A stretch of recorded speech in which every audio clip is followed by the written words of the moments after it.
예수님 이름으로 기도하옵나이다. 아멘. 어떤 주부가 TV를 보다가 한 개그맨이 나와서 하는 이야기를 듣고 감동을 받았습니다. 개그맨이 이렇게 말했다고 합니다. 세상에서 가장 차가운 바다는 썰렁해입니다. 그럼 세상에서 가장 따뜻한 바다는 어디일까요? 이렇게 묻자 방청객들이 머뭇거립니다. 그러자 개그맨이 이렇게 말합니다. 그것은 사랑해입니다. 우리 모두의 마음이 항상 따뜻한 바다와 같이 사랑하는 마음이길 원합니다. 이런 내용으로 이제 방송이 나왔습니다. 그래서 그 감동을 받은 그 주부가 모처럼 남편한테 사랑하는 마음으로 따뜻한 문자 메시지를 보내고 싶었습니다. 근데 그날따라 그 시간에 남편은 회사에서 큰 실수를 해서 상관에게 엄청 야단맞고 풀이 죽어 있었습니다. 그때 아내로부터 문자가 도착했습니다. 근데 이 문자가 그만 남편을 폭발하게 만들었습니다. 그 문자 메시지는 사망해였습니다. 사랑해가 아니고 사망해가 왔습니다. 가끔 오타를 낼 때가 있죠.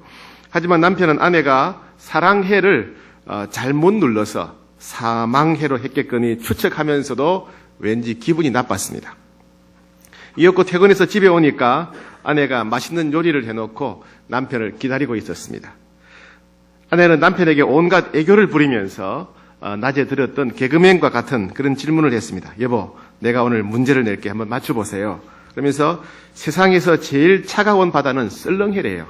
그러면 세상에서 가장 뜨거운 바다는 어디일까요? 이렇게 물었습니다. 세상에서 가장 뜨거운 바다는 어디일까요? 물었죠. 이제 남편이 머뭇거리면서 답을 못하자 아내는 온갖 애교 섞인 소리로 힌트를 주면서 말했습니다. 이럴 때 당신이 나에게 해주고 싶은 말 있잖아. 이렇게 말합니다. 그래서 남편은 확신을 가진 듯이 의미심장한 표정으로 말했습니다. 열받아. 예. 사람들에게 당신이 정말 원하는 것이 무엇이냐 물으면 대부분 사람들은 내가 행복하게 살기를 원한다 이렇게 말합니다. 이런저런 이야기를 하지만은 다 한마디로 말하면 행복하게 살기를 원한다는 것이죠. 그러면 어떻게 하면 행복할 수 있겠느냐 이렇게 물으면 돈도 싫고 명예도 싫고 새끼밥 못 먹어도 한 끼 먹어도 좋으니까 좀 마음 편하게 살았으면 좋겠다. 마음 편하게 살면 좋겠다. 이렇게 많이 말합니다. 그럼 왜 그렇게 마음 편하게 못 사느냐? 그렇게 말하면 그렇게 살고 싶은데 마음 편하게 살고 싶은데 이게 뜻대로 되지 않는다. 이렇게 말합니다. 우리 가만히 우리 자신을 한번 돌아보면요. 인생을 지나온 시간 내가 언제 행복했는가 한번 돌아봤으면 좋겠어요. 뭐니 해도요. 우리 인생을 행복하게 해줬던 시간은 우리가 사랑하고 사랑받을 때입니다. 그죠? 예, 내가 사랑하는 사람과 함께 있을 때 마음이 따뜻해지고 행복해집니다. 내가 가진 것이 없어도 또 이 모든 것이 없다 할지라도 사랑하는 사람과 함께 있으면 모든 것을 가진 듯이 우리는 행복해집니다. 맛있는 것을 먹어도 혼자 먹는 것보다 사랑하는 사람과 함께 먹을 때 행복하지 않습니까? 그죠? 좋은 것을, 아름다운 것을 보더라도 사랑하는 사람과 함께 볼 때 더 행복하죠. 그죠? 예, 좋은 것도 혼자 다 가지는 것보다 내가 사랑하는 사람과 함께 나누어 가질 때 더없이 행복합니다. 이와 같이 사랑하고 사랑받으면 좋은 옷을 입지 않아도 맛있는 거 먹지 않아도 행복합니다. 사랑에 빠지게 되면 돈도 싫고 명예도 싫고 오직 사랑만을 추구하게 됩니다. 사랑을 위해서라면 돈도 명예도 기꺼이 희생하며 심지어 생명까지 포기할 수 있습니다. 그만큼 사랑의 위력이 있고 사랑이 우리를 행복하게 해준다는 것입니다. 그런데 놀라운 보고가 있습니다. 미국의 버클리 대학 연구팀은 재미있는 실험을 했습니다. 이 실험용 쥐를 세 부류로 나누고 먹이를 줍니다. 첫 번째 부류는요, 한 마리씩 따로따로 방에 가두어두고 각자 한 마리씩 혼자 생활하게 하고 각자 한 마리한테 각자한테 먹이를 주는 겁니다. 그러니까 외롭게 만드는 거죠. 예, 방 하나에 쥐 한 마리에서 먹이를 주고 키웁니다. 두 번째 부류는요, 끼리끼리 모여있게 합니다. 4마리, 5마리, 10마리 이렇게 끼리끼리 모여있게 하고 끼리끼리 모여있는 가운데 계속 먹이를 줍니다. 그리고 세 번째 쥐는 뭐냐 하면 계속 이 머리를 쓰다듬어주고 이야기도 해주고 노래도 들려주고 애정과 사랑을 표현합니다. 애정과 사랑을 표현하면서 먹이를 계속 이렇게 주게 됩니다. 그랬더니 나중에 어떤 결과가 벌어지는가를 봤습니다. 그랬는데 이 첫 번째 쥐, 방 안에 혼자 자랐고 혼자 먹는 쥐, 외로운 쥐죠. 이 외로운 쥐는요, 뇌가 잘 성장하지 않는다는 거예요. 뇌가 성장하지 않고 평균 한 600일 정도 살다가 죽었다는 겁니다. 그 다음에 두 번째 부류의 쥐, 그러니까 끼리끼리 모여있게 4마리, 5마리, 10마리씩 이렇게 모여서 지나겠던 그 두 번째 쥐는 첫 번째 쥐보다는 뇌가 조금 더 성장했고 약 700일 정도 살았다는 겁니다. 첫 번째 쥐는 600일 정도 살았고 두 번째 쥐는 700일 정도 살았다는 겁니다. 세 번째 쥐, 사랑받으면서 자란 쥐는요, 뇌가 가장 잘 자라고 950일을 살았답니다. 950일. 그러니까 이 사랑을 받으면 머리도 좋아지고 사랑을 받으면 장수하게 된대요. 장수. 사람도 마찬가지죠. 여러분 아이들을 키울 때 아이들이 사랑을 많이 받은 아이들이 머리가 좋습니다. 예, 그리고 사랑을 많이 받은 사람이 장수하게 된다는 겁니다. 그러니까 최고로 머리 좋아지는 약이 뭐라고요? 사랑이죠. 예, 건강하게 오래오래 장수하게 하는 최고의 보약이 뭐라고요? 사랑이라는 얘기입니다. 사랑. 예. 부부 관계도요, 사랑이 있어야 행복하지요. 그렇죠? 예, 가족도 사랑이 있어 행복합니다. 친구도 사랑이 있어 행복하고요. 이웃도 서로 간에 사랑이 있어 행복합니다. 직장 생활도 사랑이 있어야 행복합니다. 우리는 다 압니다. 그런데 그게 마음대로 뜻대로 되지 않습니다. 왜냐하면 우리의 사랑은 다함이 있는 사랑이기 때문에 그렇습니다. 우리는 처음 만날 때는 서로 사랑하기로 하죠. 부부 관계에서 사랑하려고 합니다. 가족들을 서로 사랑하려고 하죠. 이웃도 사랑하려고 하고 직장생활 사랑하려고 하죠. 친구도 서로 사랑하려고 하죠. 그런데 내 뜻대로 되지 않습니다. 내 힘대로 되지 않습니다. 왜냐하면 식품에 유통기한이 있듯이 우리의 사랑에도 유통기한이 있는 것 같습니다. 시간이 지나버리면 사랑이 식어버립니다. 우리의 사랑은 다함이 있는 사랑이라는 것입니다. 제가 결혼 주례할 때면 늘 이런 말을 합니다. 지금은 당신들이 천국 같지만은 가정생활이 지옥 같을 때가 꼭 올 거다. 이렇게 제가 예언을 합니다. 지금은 두 사람 마음에 사랑이 가득하지만은 살다 보면 마음이 텅텅 비고 사랑해야 되는데 사랑할 수가 없고, 그죠? 용서하고 싶은데 용서하기 힘들고, 사랑 없이 두 사람이 살아간다는 것이 너무나 힘들고 피곤할 때가 올 것이다. 제가 예언을 합니다. 그 예언은 반드시 성취가 되지요. 네. 참 사람은 이중적이에요. 처음에 사랑이 많을 때는 이렇게 말하지요. 이 부부간에 설거지를 안 하면, 아이고 우리 아내가 얼마나 바빴으면 설거지를 안 할까 이렇게 말합니다. 그러나 사랑이 식어버리면 뭐라 그러죠? 게을러 빠져서 설거지 안 한다 이렇게 말하죠. 예, 멋진 옷을 입으면 자 우리 남편은 세련되었다, 우리 아내는 세련되었다 이렇게 말하죠. 사랑이 많을 때는 참 멋지다 그럽니다. 그러나 사랑이 식으면 뭐라 그럽니까? 돈을 헤프게 쓴다, 바람난 게 아닐까 이렇게 말하죠. 예. 자녀 교육을 열심히 하게 되면요, 야, 내 아내가 힘 닿는 데까지 아이들 위해 애쓰는구나. 우리 아내는 아이들을 참 잘 키운다 생각합니다. 그런데 부부간에 사랑이 식어버리면 뭐라 그럽니까? 자녀를 돈으로 키우려고 한다. 이렇게 말하게 됩니다. 이와 같이 우리 안에 사랑이 사라지게 되면, 사랑의 힘이 사라지게 되면요, 부부 관계도 피곤해집니다. 가족 관계도 피곤하고요, 직장 생활도 피곤하고, 이웃도 친구도 다 싫게 됩니다. 그래서 우리는 그때 사랑의 재충전이 필요합니다. 핸드폰 배터리를 재충전하듯이 사랑을 재충전해야 됩니다. 우리가 어디선가 사랑을 재충전할 수 있다면 우리가 사랑을 재충전해야 된다는 얘기입니다. 어디서든지 간에. 예, 우리의 사랑을 재충전하는 방법은 한 가지밖에 없습니다. 인류를 만드신 살아계신 하나님을 만나는 것입니다. 왜요? 하나님은 창조주 하나님이시고 사랑의 하나님이시고 영원하신 하나님은 사랑도 영원하시기 때문에 그렇습니다. 하나님의 사랑은 완전한 사랑입니다. 하나님의 사랑은 절대로 변하지 않는 사랑입니다. 하나님의 사랑은 절대로 실패하지 않는 사랑입니다. 하나님의 사랑은 우리를 절대로 포기하지 않는 사랑입니다. 하나님의 사랑을 경험한 자는 영원한 기쁨과 즐거움을 누리게 됩니다. 하나님은 우리를 위해서 생명을 내어주시기까지 우리를 사랑하는 분이십니다. 제가 이런 말씀을 드리면 많은 분들이 이런 질문을 합니다. 아니 그런데 하나님이 그렇게 우리를 사랑하신다면 우리는 왜 하나님의 사랑을 느낄 수 없습니까? 왜 우리는 사랑을 알 수 없을까? 이렇게 말하는 사람들이 있습니다. 왜냐고요? 왜 우리가 하나님의 영원한 사랑을 알 수 없느냐고요? 하나님과 우리와의 관계가 끊어져 있기 때문에 그래요. 내가 하나님을 인격적으로 한 번도 만난 적이 없기 때문에 그렇습니다. 여러분 그렇지 않습니까? 아무리 사랑이 많은 사람 옆에 있다 할지라도 내가 그 사람과 안면을 트고 말을 섞지 않는다면, 관계를 트지 않는다면 남남이 될 수밖에 없지요. 그죠? 관계가 터야, 관계가 형성되어야 사랑을 주고받을 수가 있습니다. 마찬가지입니다. 내가 하나님을 인격적으로 만난 적이 없으니까, 내가 하나님과의 관계를 튼 적이 없으니까 하나님이 아무리 사랑이 영원한다 할지라도 그 사랑을 내가 깨달을 수 없고 맛볼 수 없고 경험할 수 없는 것입니다. 성경에서는 우리 모든 사람이 자기 중심적으로 살아가기 때문에, 이기적으로 살아가기 때문에, 성경은 인간의 그 자기 중심적이고 이기적인 모습을 성경에서는 죄라고 합니다. 그 인간의 자기 중심적인 모습, 이기적인 모습, 그 죄가 하나님과 우리 사이에 마치 담을 쌓은 것처럼, 하나님과 우리 사이에 담을 쌓은 것처럼 하나님과 우리와의 관계를 깨뜨렸다, 이렇게 말합니다. 자, 그러면 우리는 어떻게 하나님 사랑을 알 수 있겠습니까? 하나님 사랑은 어떨까요? 네. 우리가 하나님의 사랑을 이해하려면요, 먼저 하나님 우리를 어떻게 사랑하는가를 보면 되지요. 하나님이 우리를 사랑하기 위해서 어떤 대가를 지불했는가를 보면 됩니다.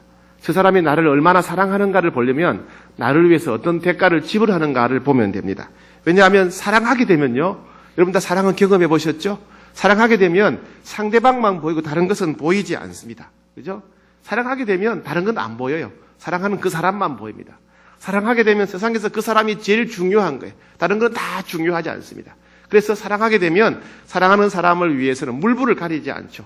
돈을 아끼지 않고 시간을 아끼지 않고 자기 생명도 내어주게 됩니다. 왜요? 사랑하는 사람이 제일 소중하니까. 그래서 그 사람이 나를 사랑한다 그러면 내게 뭘 해주는가, 내게 어떻게 행동하는가를 보면 얼마나 사랑하는지 알 수 있습니다. 그죠? 짝퉁 반지를 사준다거나 사탕 반지를 사주면 그 사랑은 가짜겠죠. 그죠? 예. 마찬가지로 하나님의 사랑을 알려면 하나님께서 나를 위해서 어떤 대가를 지불하셨는가를 보면 알 수 있습니다. 하나님은 우리를 위해서 하나님의 생명을 지불하셨어요. 이 땅에 오셔서 우리 대신 죽으시고, 우리 죄 때문에 우리 대신 죽으시고, 우리의 모든 형벌을 대신 받으시고 십자가에 돌아가셨고 사흘 만에 부활하셨습니다. 누가 이런 얘기를 했습니다. 예수님은 저를 얼마나 사랑하십니까? 이렇게 물었더니 예수님은 내가 너를 이만큼 사랑한다 하시면서 그대로 십자가에 못 박혀 돌아가셨다, 그렇게 말했습니다. 이와 같이 하나님은 자신의 생명을 내어주기까지 우리를 사랑하십니다. 또 두 번째는요, 사랑을 확인하는 방법은 그 사람이 나를 위해서 무엇을 했는가, 내게 무엇을 주는가를 보고 알 수 있지만, 두 번째는 뭐냐면 나를 향한 태도를 보면 알 수 있어요. 그죠? 나를 향한 태도. 여러분 오늘도 여러분 여러 사람 만나겠죠? 여러분 어제도 여러 사람 만나셨죠? 그죠? 네, 그 사람이 내게 많은 걸 주지 않더라도 내게 말하는, 나를 대하는 태도를 보면 이 사람이 나를 사랑하는가 사랑하지 않는가, 나를 존경하는가 존경하지 않는가 알 수 있죠. 그렇죠? 그래서 우리는 그 사람의 말투 때문에, 행동 하나 때문에 때로는 기분이 나쁩니다. 왜요? 나를 무시하니까. 그죠? 때로 나를 사랑하지 않으니까, 나를 배려해주지 않으니까. 나를 대하는 태도를 보면 이 사람이 나를 사랑하는가 존중하는가 우리가 알 수가 있습니다. 예, 내가 부자일 때, 내가 잘 나갈 때, 내가 힘이 있을 때는 사람들이 나를 잘 대해주지요. 내가 돈이 있으면요, 내 주변 사람들이 다 나를 잘 대해줍니다. 내가 지위가 있으면, 높은 지위, 힘이 있으면 다 나를 잘 대해줍니다. 그런데 내가 돈이 없을 때, 내가 지위가 없을 때, 내가 지쳤을 때, 내가 힘들 때 그 사람이 나를 어떻게 대하는가를 보면 그 사람의 마음을 알 수 있죠. 그죠? 네. 어떤 꼬마가 한 명 있었는데 이 꼬마가 엄마와 함께 애완용 강아지를 파는 가게에 갔습니다. 주인은 그 엄마와 함께 온 그 꼬마한테 여러 가지 강아지를 보여줍니다. 귀엽고 털이 보송보송한 것, 여러 가지 유명한 강아지, 예쁜 강아지를 자꾸 보여주는 겁니다. 그런데 그 꼬마는 그 가게 주인이 보여주는 예쁜 강아지는 관심을 보이지 않고 주변을 둘러보다가 가게 구석에 쪼그리고 앉아있는, 한쪽에 버린 듯이 쪼그리고 앉아있는 한 강아지만 계속 쳐다보는 겁니다. 그래서 하다가 이 소년이 그 강아지 보고 손짓을 해요. 손짓을 하니까 그 강아지가 주인을 만난 듯이 막 뛰어오는 겁니다. 자세히 보니까 이 강아지가 제대로 뛰지 못하고 쩔뚝쩔뚝거리는 겁니다. 다리 한쪽을 다친 거예요. 다쳤어요. 다리 한쪽을 다친 강아지였어요. 그건 팔 수 없는 강아지죠. 근데 꼬마가 이렇게 말합니다. 엄마, 나 이 강아지 사주세요. 얘 사주세요. 그래서 엄마가 너 그거 정말 갖고 싶냐? 그러니까 난 이 강아지가 너무 좋다고. 주인이 말합니다. 그걸 팔지 않으려고 그래요. 이 강아지는 다리가 아파서 너와 같이 놀 수가 없는 강아지야. 이거 팔 수 없는 강아지야. 주인이 말합니다. 그래도 아이가 하는 말이야. 아니 아저씨, 전 이 강아지가 너무 사랑스럽고 좋아요. 전 이 강아지가 너무 사랑스럽고 좋아요. 저 이거 사고 싶어요. 그래서 엄마가 계산을 합니다. 그리고 나갈 때 이제 얘가 그 강아지를 품에 안고 가는데 얼마나 좋아하는지 세상을 다 가진 듯이 막 기뻐하면서 갑니다. 근데 이제 얘가 강아지를 안고 엄마와 함께 가게 문을 나서는데 그 모습을 보고 주인의 가슴이 뭉클해졌어요. 왜? 그 꼬마도 다리를 저는 장애인이었어요. 다리를 저는 장애인인 거예요.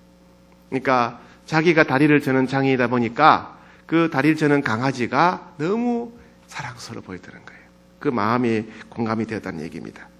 네, 이와 같이 예수님께서도 우리 아픔과 우리의 고통을 다 공감하십니다.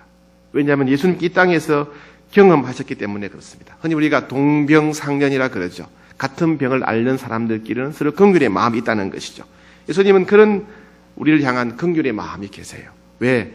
예수님께서 그런 아픔과 고통을 다 경험하셨기 때문에, 그런 절망을 다 맛보셨기 때문에 그렇습니다. 여러분 가운데 혹시 마음이 아프신 분이 계십니까? 마음이 외로운 분이 계십니까? 내가 살아가는 현실이 너무나 비참하다고 느끼는 분이 계십니까? 내가 아무리 애쓰고 힘쓰고 노력해도 이건 도저히 내 힘으로 안 되는구나 포기하고 절망하는 분이 계십니까? 앞길이 막막하고 답답한 분이 계십니까?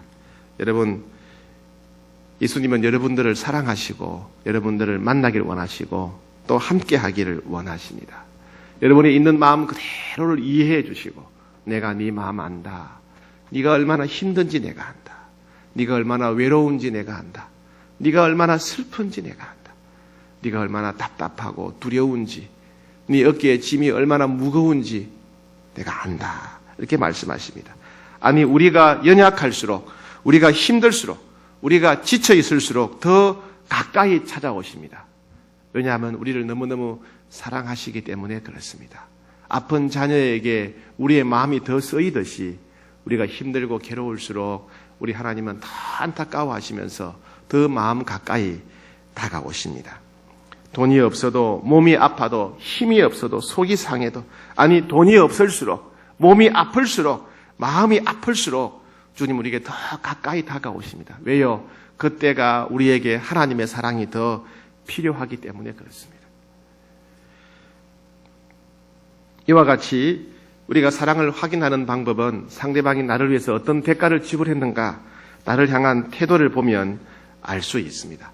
근데 그건 알 수 있는 거죠. 근데 그 사랑을 경험하는 것은 다릅니다. 하나님이 사랑이구나 이렇게 머리로는 알 수가 있어요. 그러나 내 가슴에 와닿게 경험하는 문제는 다릅니다. 그죠? 사랑을 머리로 아는 것과 가슴으로 느끼는 것은 다릅니다. 하나님이 그렇게 나를 위해 대가를 지불하고 사랑한다면 알겠다. 머리는 알죠. 그럼 가슴은 어떻게 느끼냐 하는 것입니다. 얼마 전에 제가 귀한 선물을 받은 적이 있어요. 어떤 성도님이 제게 만년필을 하나 선물해 주셨습니다. 그 만년필은 저를 향한 사랑의 표현이고 존경의 표현이지요. 그 성도님이 제게 만년필을 가져왔는데 제가 이런 거 필요 없어요. 만년필 안 써요. 요즘 만년필 누가 씁니까? 제가 그 만년필을 거절했다면 단순히 만년필을 거절하는 것이 아니라 그분의 마음을 거절한 거예요. 그죠? 그분의 사랑을 거절한 거예요. 마음과 사랑의 표현인 선물을 거절한다는 얘기는 단순히 선물을 거절한 것이 아니라 상대방의 마음과 사랑을 거절하는 것입니다. 반대로 내가 그 선물을 정말 고맙게 받는다면, 너무 고마워하고 소중히 여긴다면 단순히 선물을 받는 것이 아니라 그 사람의 마음을 받아들이는 것이고 그 사람의 사랑과 정성을 내가 받아들이는 겁니다. 마찬가지입니다. 하나님의 사랑을 머리로 아는 것이 중요한 것이 아니라 하나님의 사랑의 표현을 우리가 받아들이는 것이 중요해요. 받아들이는 게 중요해요. 예, 바로 이 예수님이 이 땅에 2000년 전에 오셨던 그 예수님이 우리를 향한 하나님의 사랑의 표현입니다. 이 예수님을 초청하고 우리 마음속에 받아들이게 되면 하나님의 사랑을 받아들이는 것이 되고 하나님의 사랑을 이해하는 차원이 아니라 체험하고 경험하고 맛보는 차원이 되는 것입니다. 그래서 우리 마음을 열고 예수님을 마음속에 초청하게 되면, 하나님의 선물인 예수님을 마음속에 받아들이게 되면, 하나님의 사랑이 이런 거구나. 우리는 맛볼 수 있고 경험할 수 있고 체험할 수 있고, 하나님의 사랑으로 우리가 새 힘을 얻게 되고 하나님의 사랑으로 충만하게 됩니다.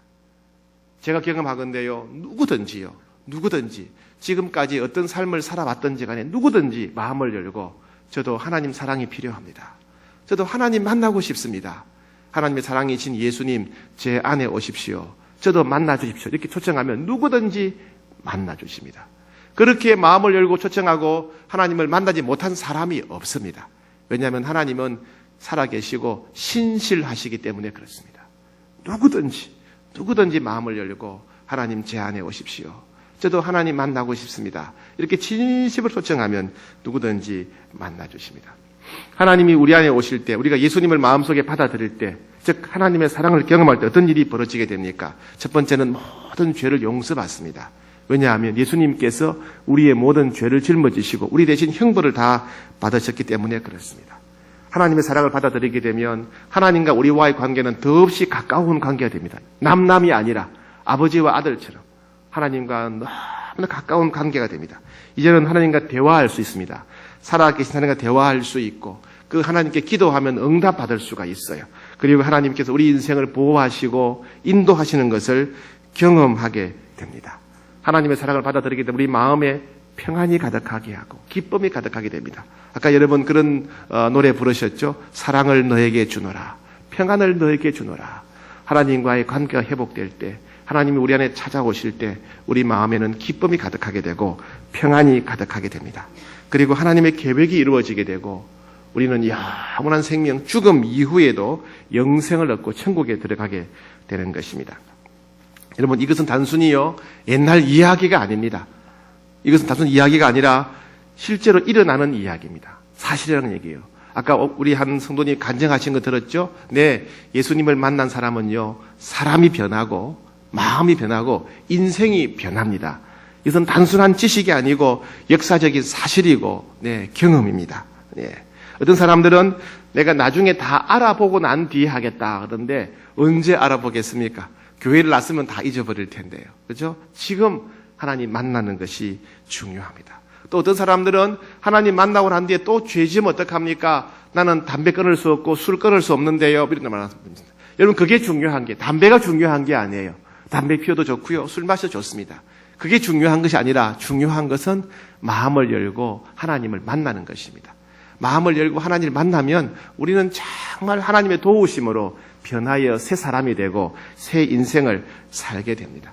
또 어떤 분이 이렇게 말하는 분이 있어요. 교회에 가니까 나쁜 사람들이 많은데 교회 다니는 사람 때문에 상처받았다. 옛날에 갯돈 떼먹고 도망간 개주, 그 교회 다니는 권사였다. 이렇게 말하는 분들이 있어요. 그럴 수가 있습니다. 교회는요 각종 나쁜 사람들이 다 모이는 곳입니다. 여러분, 병원에는 건강한 사람이 가는 것이 아니라 아픈 사람들이, 병든 사람들이 병원에 가지 않습니까? 환자가 많이 몰리는 병원이 좋은 병원이에요. 그죠? 환자가 많이 몰리는 병원이 좋은 병원입니다. 교회는요 자기 힘으로 살 수 없는 사람들, 자기 힘으로 살 수 없는 온갖 사람들, 나쁜 사람들 다 모이는 곳입니다. 근데 분명한 게 있습니다. 그게 뭐냐면, 병원에 가면 점점 치료되어서 건강해지듯이 교회에 오면 사람이 변화되어서 점점 선한 사람이 되고 착한 사람으로 변화되어진다는 것입니다. 처음에는 변화가 보이지 않지만은 교회 나면 점점 바뀝니다. 왜요? 하나님이 살아계시기 때문에 그렇습니다. 여러분, 남편을 바꾸고 싶을 때 잔소리하지 마세요. 잔소리가 절대로 남편 바꾸지 못합니다. 남편이 하나님 만나면 정말 가족을 사랑하는 새 사람 될 수 있습니다. 여러분, 자녀들이 세상에 물들지 않기를 원한다면 하나님 만나도록 하셔야 됩니다. 그럼 아이들이 세상에서 보호받고 온전하게 자랄 수가 있습니다. 어떤 사람들은 꼭 초청해야 되느냐, 혹은 믿고 싶은 잘 안 된다, 이런 분들이 있어요. 마음을 여는 게 중요합니다. 마음을 여는 것이. 마음을 여시면 됩니다. 여러분, 이걸 아세요? 물에서요 사람이 누구나 다 물에 뜰 수 있다는 거 아십니까? 수영하시는 분은 아실 거예요. 그죠? 사람은 누구든지 물에 가서요 몸에 힘을 다 빼고 있으면 몸이 물에 뜨게 되어 있어요. 온몸을 힘을 빼고 가만히 누워 있으면 몸이 물에 뜨게 되어 있습니다.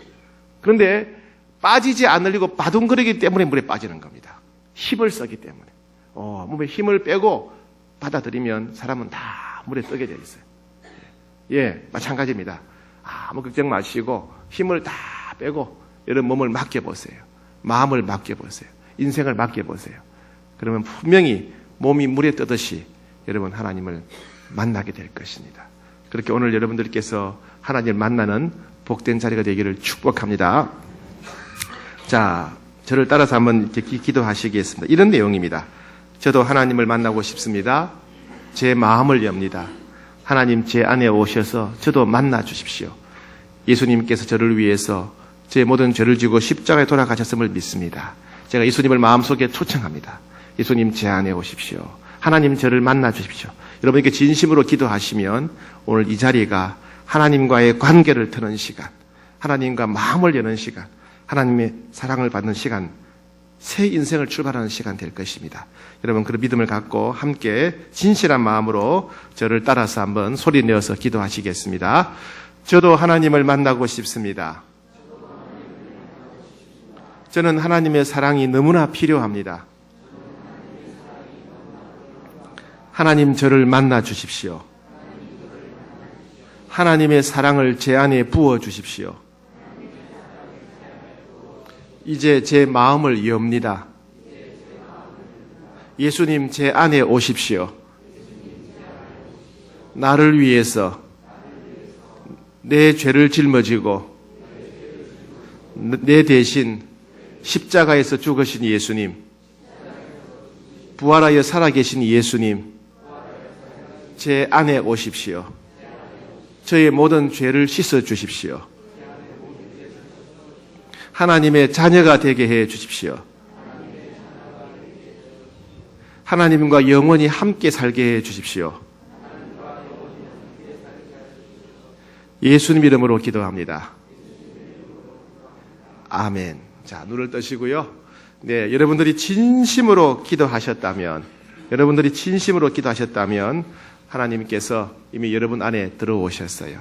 예수님 여러분 안에 들어와 계십니다. 물론 처음에는 잘 안 느껴질 수가 있습니다. 처음에는 집에서 아이들이 태어나면 태어나자마자 아이들이 저기 우리 엄마 있네, 우리 아빠 있네, 아빠 안녕, 많이 기다렸죠, 이렇게 하지 않습니다. 아이들은 처음 태어났을 때는 이게 뭔지 몰라요. 그죠? 그냥 먹고 싸다가 좀 나이가 들어갈수록 좀 커갈수록 엄마 아빠 알아보고 빵거도 웃고 그러죠. 엄마 때문에 행복해하죠. 마찬가지입니다. 처음에는 내 안에 들어오신 하나님 잘 느껴지지 않습니다. 그런데 성경을 읽고 예배드리고 신앙생활을 하다 보면 정말 하나님이 내 안에 계시구나. 내가 어딜 가든지 함께 계시는구나. 하나님이 이렇게 나를 사랑하시는구나. 내가 기도했더니 하나님이 들어주셨구나. 알 수 있게 되는 겁니다. 그래서 여러분 진심으로 고백하셨다면 이미 하나님께서 여러분과 함께 계심을 믿으셔야 됩니다. 믿으시고 앞으로 신앙생활 잘 하시면 그 하나님을 깊이 체험하게 될 줄 믿습니다.